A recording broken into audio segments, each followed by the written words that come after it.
Bismillahirrahmanirrahim. Assalamualaikum warahmatullahi wabarakatuh. Saudara, dengan saya lagi Edi Mulyadi dari Forum News Network FNN. Saudara, hari Senin kemarin 21 Juni 2021 terjadi demo aksi massa besar-besaran yang dilakukan oleh warga Pulau Madura. Saya sengaja menyebutnya Pulau Madura karena nanti ada dalam salah satu video pendek yang tersebar di grup-grup WA kita. Itu seorang pejabat sepertinya yang menyapa dengan warga dengan Pulau Garam Madura. Ada nambah lagi Pulau Garam Madura. Kita tahu bahwa Madura bagian dari Jawa Timur, saudara, tapi sama sekali terpisah dengan Surabaya. Dan nah, ini menarik ya. Dan Senin kemarin warga Madura menyelenggarakan aksi. Bayangkan, aksinya menggeruduk kantor wali kota Surabaya. Keren nggak?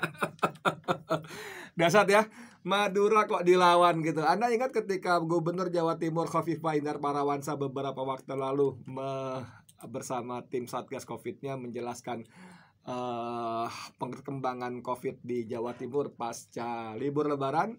Lalu Khofifah mengatakan Madura tetap bebas karena Madura orangnya sakti-sakti. Tentu saja Khofifah sedang bergurau, tapi itu menunjukkan bahwa gurauan itu setidaknya muncul dari fenomena yang ada memang di kalangan Madura. Saya boleh saja tidak sepakat bahwa Madura orangnya sakti-sakti, tapi dalam hal melawan Madura mungkin, mohon maaf ya untuk daerah-daerah lain, tanpa bermaksud mengecilkan daerah-daerah lain, Madura mungkin bisa menjadi contoh yang paling depan. Bayangkan ketika mereka menyelenggarakan aksi pada Senin kemarin 21 Juni ke kantor wali kota Surabaya, mereka menggelar aksi dengan tajuk Madura Melawan. Oke, saya bacakan saja ya. Ini tuntutan warga Madura yang demo di Balai Kota Surabaya dari detik.com. Aduh, kelihatan nggak? Ini ya. Oke ya. Saya bacain. Warga Madura menggelar demo di tengah COVID-19 yang terus menggeliat. Ya, kalimat ini saya mau mengatakan apa ya? Kalimat ini sudah sangat inisiatif ya. Sudah sangat mengarah. Oke, nggak apa-apa, silakan saja wartawan menulis begitu ya. Ada 3 tuntutan yang disuarakan. Dari informasi yang dihimpun Senin 21 Juni 2021, demo yang bertajuk demonstrasi akbar Madura melawan. Dasarnya demonstrasi akbar Madura melawan. Ini menyuarakan 3 tuntutan, yakni 1, hentikan penyekatan diskriminatif. Oke. 2, lakukan saja swab antigen di tempat hiburan. Dan ketiga, dan kerumunan lainnya di Surabaya. Dan yang ketiga, wali kota Surabaya harus minta maaf kepada warga Madura. Kita nonton di video-video pendek yang beredar di grup-grup WhatsApp. Saya kira saudara juga banyak yang dapat bagaimana aparat pemerintah khususnya Satgas Covid Surabaya barangkali terutama ya melakukan penyekatan di jembatan Suramadu. Jadi orang yang mau datang dari Madura ke Surabaya dites swab antigen. Sebaliknya yang dari Surabaya mau ke Madura demikian juga. Dan pada video berikutnya rusuh, kemudian tenda porak-poranda, formulir-formulir yang dijadikan untuk mengisi itu juga berantakan gitu kan.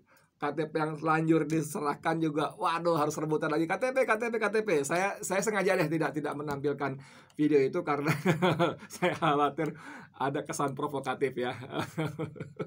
Dan ini menurut orang Madura ini merupakan tindakan yang sangat diskriminatif. Makanya tuntutannya 1, hentikan penyekatan yang diskriminatif ya.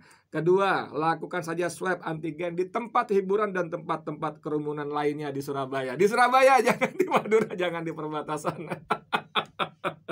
Dan yang ketiga yang tidak kurang kerennya adalah wali kota Surabaya harus minta maaf. Oke saudara, kita baca lanjutannya. 3 tuntutan ini telah beredar di poster visual yang telah banyak dibagikan di aplikasi percakapan, terutama WhatsApp ya. Ada juga Telegram, juga ada di Sinyal, juga ada ya. Demo warga Madura ini menyasar Balai Kota Surabaya. Masa terlebih dahulu akan berkumpul di Tanean Suramadu dan secara bersama-sama mereka akan long march menuju kantor wali kota Surabaya di Jalan Jimerto. Dari poster virtual yang juga beredar, massa tetap akan menerapkan protokol kesehatan yang ketat saat melakukan demo. Yes. Madura keren. Seperti menjaga jarak, memakai masker dan cuci tangan atau hand sanitizer. Oke, apalagi? Komando hanya dari korlap aksi apabila ada komando lain yang berarti ilegal. Komando hanya dari korlap aksi, jadi kalau ada komando lain itu berarti ilegal dan aparat yang akan menindaklanjuti. Masa warga Madura yang demo dilarang keras membawa senjata tajam dan berbuat anarkis di lokasi demo dan sepanjang perjalanan.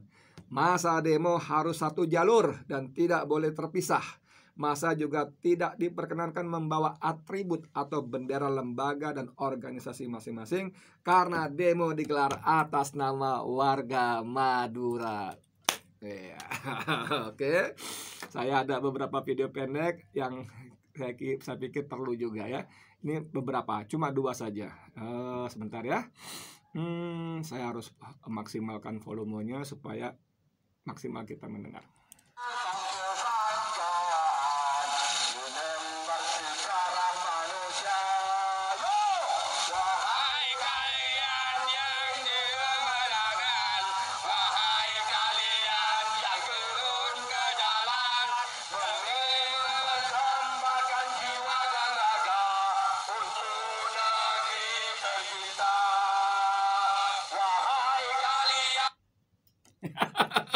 Video singkat saudara, Anda tahu jalur yang lebar itu sebetulnya untuk jalur roda 4 dan lebih ya.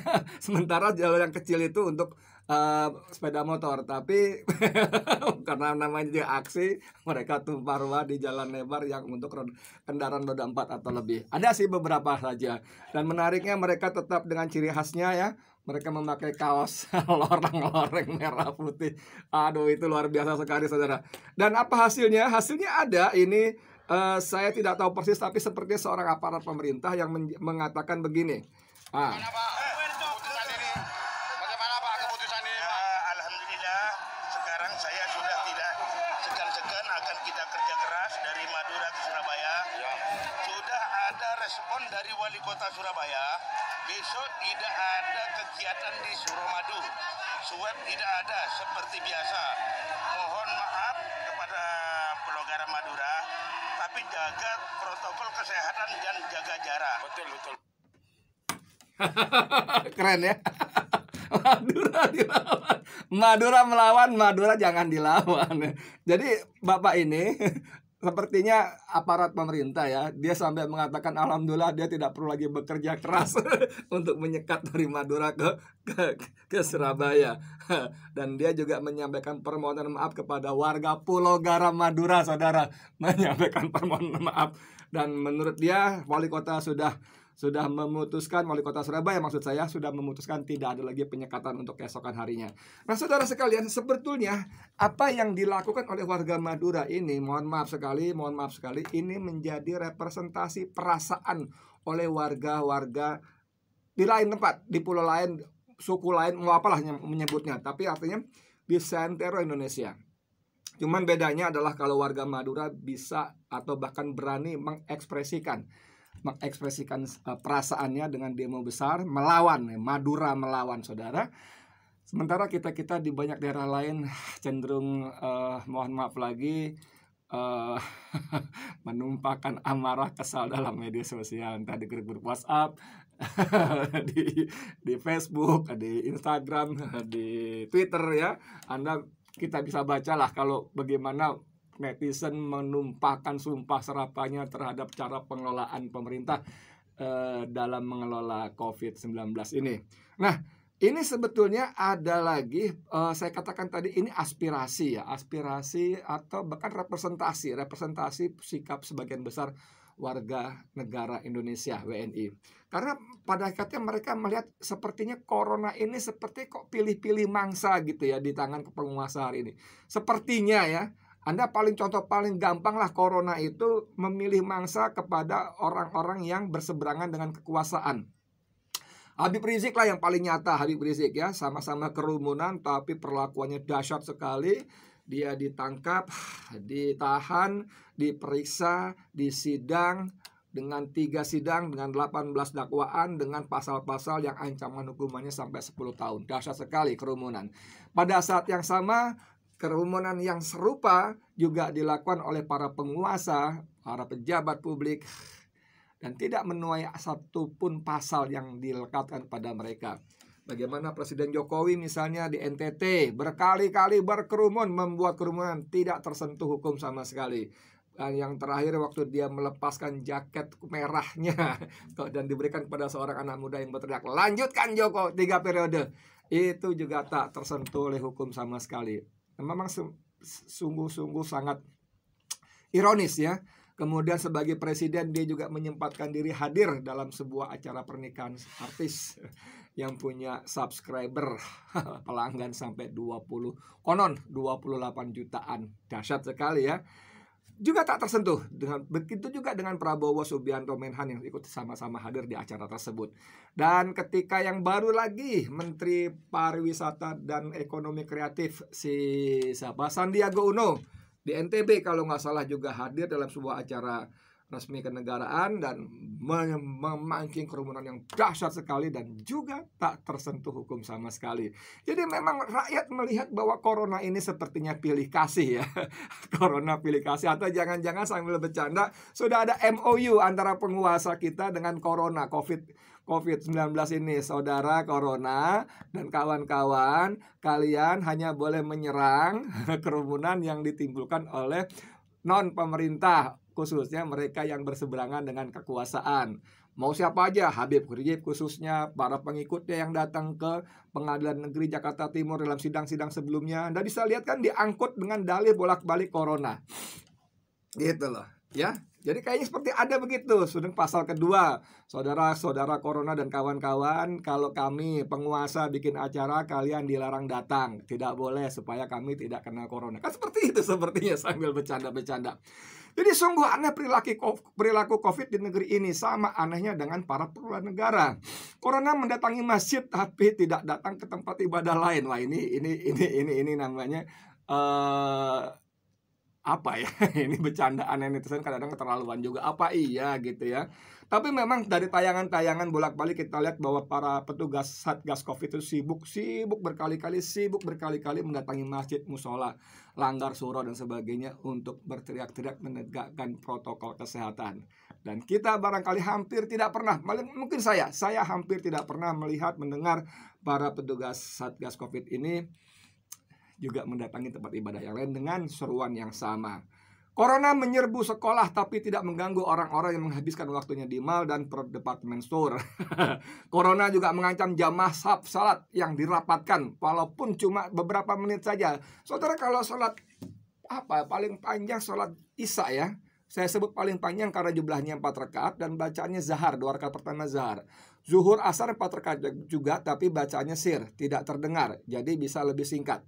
Tapi kalau salat Isya 4 rakaat itu biasanya relatif lebih panjang karena bacanya terdengar. Dan itu maksimal berapa sih sholat berjamaah? Sehebat-hebatnya imam, sholat berjamaah di negara kita pada umumnya paling 10 menit, saudara. Dan itu kita dipaksa bikin jarak 1 meter, 1,5 meter. Lalu digebah-gebah dan sebagainya. Saya mengalami sendiri waktu kemarin beberapa waktu lalu ke Surabaya juga begitu. Datang ke sebuah masjid yang megah, besar, indah, adem, dingin, enak, nyaman gitu. Sholat maghrib kalau nggak salah. Saya pakai masker gitu seperti biasa, datang sholat segala macam, duduk nunggu qomat. Begitu qomat dikumandangkan, orang sudah berdiri berjarak-jarak. Begitu imam takbir Allahu Akbar, saya buka maskerin saya taruh ke bawah, pluk. Dan Anda tahu apa reaksinya, saudara? Di sebelah saya jamaah ternyata belum takbir dan dia terkejut sekali melihat saya dan langsung berkata, "Pak, maskernya dipakai, Pak." Gitu. Tapi saya udah takbir, saya diam aja. Saya udah takbir kok, gitu kan. Begitu selesai salam, dia langsung ngacir. Masya Allah, segitunya gitu loh. Bagaimana cuci otak dari penguasa terhadap COVID di lembaga, di tempat-tempat peribadatan. Padahal beberapa jam sebelumnya saya terbang dari Jakarta ke Surabaya hampir 2 jam, 1,5 jam lebih, duduk di bangku pesawat 3 dempet, saudara. Saya nggak usah sebutkan nama maskapainya, tapi yang pasti bukan Garuda karena tidak sesuai dengan kantong saya kan. Dempet 3 saudara, pulang pergi dempet 3 saudara. Jadi corona itu memang memilih-milih dengan alasan yang saya nggak tahu apa. Di masjid harus dilebarkan, di pesawat bisa dempet bertiga hampir 2 jam, 1,5 jam lebih tidak apa-apa. Walaupun di depan kita tes ini jarak jauh segala macam. Jadi corona memang memilih-milih saudara. Itu membuat warga negara Indonesia, rakyat Indonesia merasa aneh dengan corona ini. Corona marah pada majelis taklim, katanya kerumunan pengajian akan meningkatkan jumlah korban. Iya, tapi ia menutup mata pada kepadatan manusia di pasar. Di pasar-pasar, ya kan? Jadi bagaimana kita bisa percaya kepada pemerintah kalau pemerintah memperlakukan corona begitu rupa kepada orang-orang yang berseberangan dengan kelompoknya.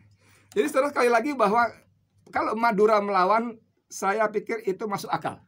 Masuk akal sekali, dan mohon maaf, seharusnya ini dianggap sebagai representasi sikap warga negara Indonesia, rakyat Indonesia.